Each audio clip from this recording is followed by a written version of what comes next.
Pernyataan Presiden Jokowi terkait reshuffle kabinet terlontar dalam pembukaan pidatonya pada sidang Kabinet Paripurna di Istana Negara, Jakarta, Kamis, tanggal 18 Juni tahun 2020. Pidato Presiden Jokowi tersebut diunggah di kanal YouTube Sekretariat Presiden, Minggu, tanggal 28 Juni tahun 2020. Pernyataan reshuffle kabinet mencuat manakala Presiden Jokowi melihat kinerja para menteri yang masih bekerja dengan cara biasa-biasa saja di tengah pandemi COVID-19. Padahal akibat pandemi COVID-19 tengah terjadi krisis ekonomi dunia yang berimbas juga kepada Indonesia. Lebih lanjut, Jokowi menyampaikan akan membubarkan lembaga dan reshuffle kabinet bagi menterinya yang masih bekerja biasa-biasa saja.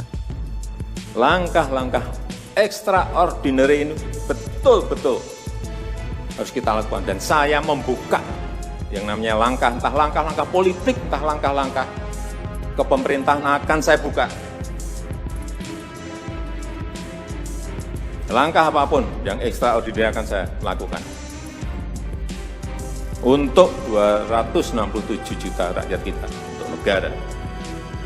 Bisa aja membubarkan lembaga, bisa aja reshuffle, udah kepikiran kemana-mana saya. Entah buat perpu yang lebih penting lagi, kalau memang diperlukan. Karena memang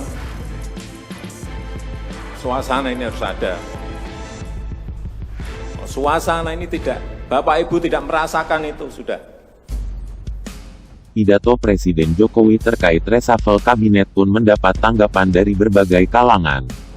Tanggapan positif datang dari Ketua Umum Dewan Pimpinan Pusat Asosiasi Rekanan Pengadaan Barang dan Distribusi Indonesia DPP Ardin, Dr. John N. Palinggi, yang menyatakan reshuffle kabinet itu tidak ada kaitannya dengan kemarahan Presiden. Menurutnya, reshuffle kabinet ini adalah hal yang lumrah sebagai bagian dari hak prerogatif Presiden. Reshuffle kabinet itu tidak ada terkait dengan kemarahan Presiden. Reshuffle kabinet ini hal yang lumrah saja.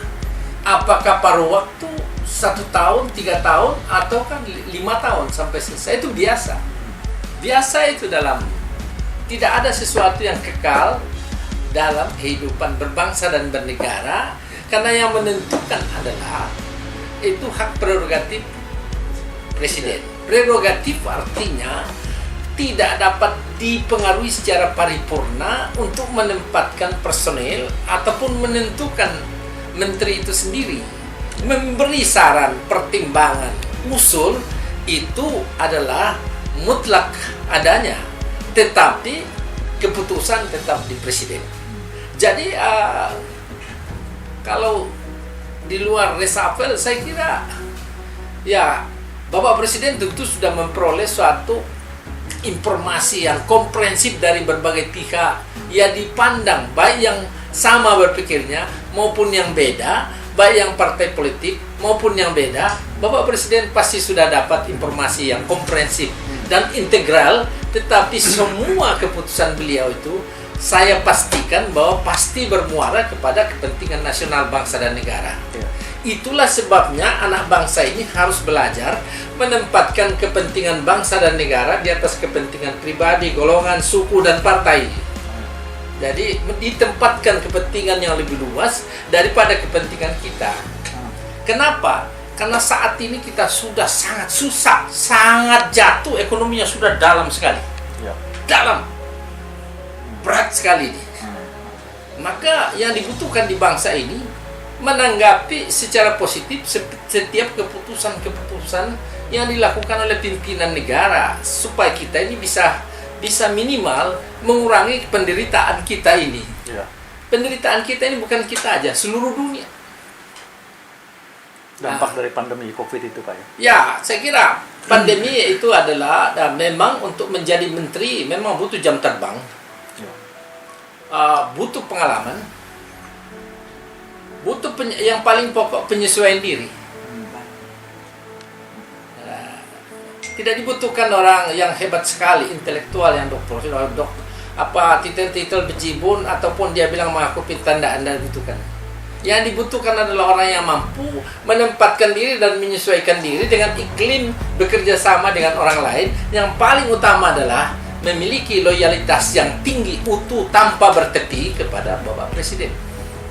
John Palinggi yang juga Ketua Harian Badan Interaksi Sosial Masyarakat ini menambahkan, wacana reshuffle kabinet ini jangan sampai jadi ajang untuk saling menghina atau menyalahkan. Apalagi saling menyudutkan dan merendahkan.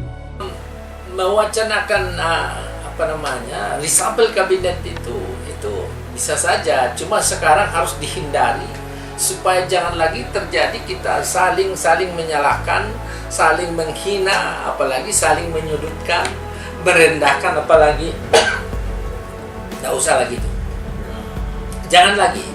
Yang ada adalah kita harus memelihara iklim yang kondusif, saling menghormati, saling menyayangi, apapun suku, agama, etnis, dan golongan kita, supaya minimal racun-racun dalam badan tidak berkembang. Sehingga kalau keadaan kita damai-damai, saya yakin bangsa ini kepahitannya setahap demi setahap akan berkurang. Tapi kalau kita masih saja saling menghina, saling dalam keadaan sudah dikasih masker kayak gini, kita masih menghina-hina. Ini kan masker dikasih tutup mulut oleh Tuhan, karena dulu kita suka menghina orang. Maka kalau kita sudah dikasih masker masih menghina lagi, bukan tidak mungkin masker ini naik ke atas. Mata kita ditutup, selesai. Mati. Ya. Jadi harus waspada. Karena ini adalah pola Tuhan untuk membuat kita berubah ke arah yang lebih baik.